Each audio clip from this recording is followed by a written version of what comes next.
Just in time, Carlos Correa and the Houston Astros broke out the bats because if they had waited any longer, this World Series would have been over. Staggered by Adam Duvall's grand slam in the first inning, Correa and Alex Bregman ended their slumps in a hurry. They kept swinging, too, refusing to let their season slip away, and rallying past the Atlanta Braves 9-5 early Monday to cut their series deficit to 3-2. The Braves might not admit it was a deflating defeat. 66-year-old manager Brian Snitker is too steady and savvy for that.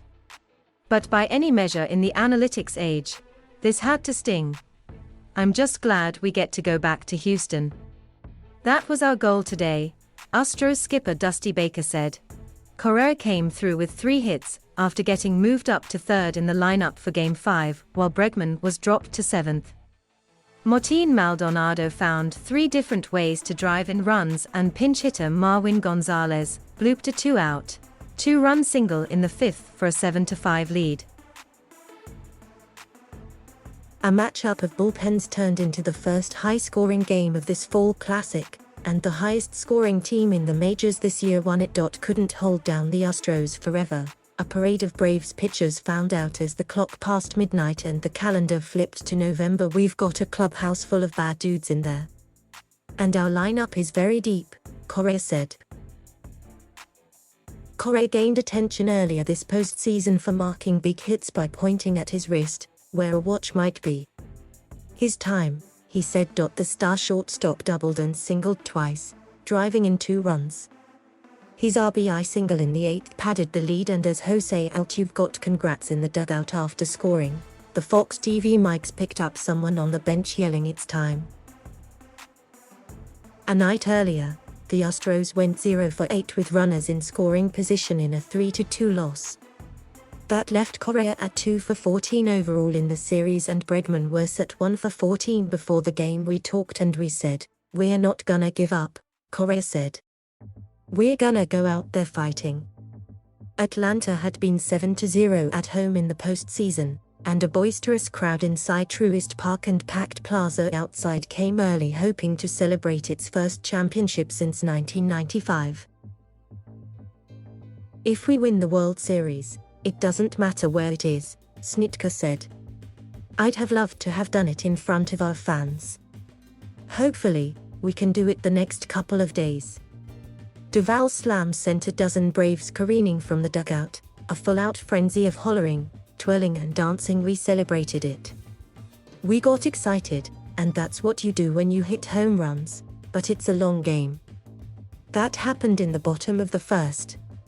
It's a 9-inning game, and they didn't quit," Duvall said. Indeed, any victory party was premature, even after Freddie Freeman's long homer put Atlanta ahead 5-4. Instead, the Astros hushed those fans and the Braves, pulling off a big comeback to stay afloat. Now, the Astros need an even bigger one to win it all. Game 6 is Tuesday night in Houston. No team has clinched a World Series at home since the 2013 Red Sox. For Altuve and the Astros to do it, they must win twice at Minute Maid Park. The last club to overcome a 3-1 series deficit was the Cubs against Cleveland in 2016. Only once has a team facing elimination in the World Series produced a bigger rally. That was a 5-run surge by the Angels in Game 6 of 2002, against a Giants team managed by Baker. Down 4-0 after Duvall tagged Framber Valdez, the Astros began to chip away against surprise starter Tucker Davidson. The rookie wasn't even on the postseason roster a week ago. Relaxing at a hotel in the Atlanta suburbs, chowing down a takeout salad from the Cheesecake Factory, he saw Game 1 starter Charlie Morton get hurt and joined the Braves the next day in Houston. It made for a cute story, but Houston wasn't buying. Bregman got things going with an RBI double that ended the Astros' rut with runners in scoring position, and Maldonado, 4 for 41 in the postseason at that point, followed with a sacrifice fly that pulled them to 4-2. An error by shortstop Dansby Swanson helped Houston tie it in the 3rd. Altuve reached on the misplay and Michael Brantley walked, ending Davidson's day. Correa greeted reliever Jesse Chavez with an RBI double, and a run-scoring grounder by Yuli Gurriel made it 4-all. Freeman untied it moments later, connecting for a 460-foot home run that matched the longest of his career. But having finally gotten loose at the plate, the Astros weren't going quietly on this night. Singles by Correa and Gurriel and a 2-out intentional walk to Bregman loaded the bases in the fifth. Lefty reliever A.J. Minter lost Maldonado for a walk that tied it, and Gonzalez singled for the lead.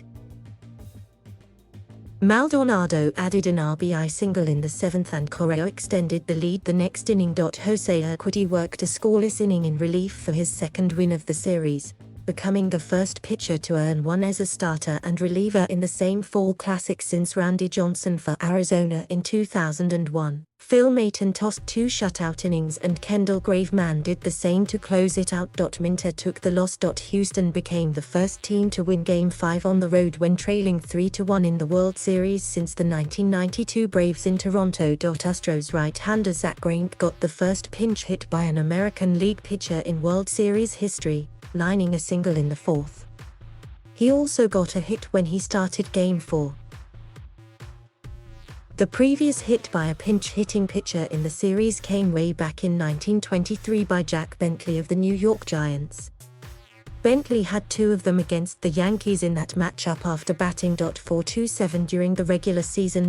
Braves, LHP Max Friday's fully rested and ready for Game 6. He was hit hard in Game 2, his second consecutive shaky start after an excellent season. Astros, Baker said Houston would likely go with rookie Luis Garcia on 3 days rest. Thank you for watching. Please subscribe.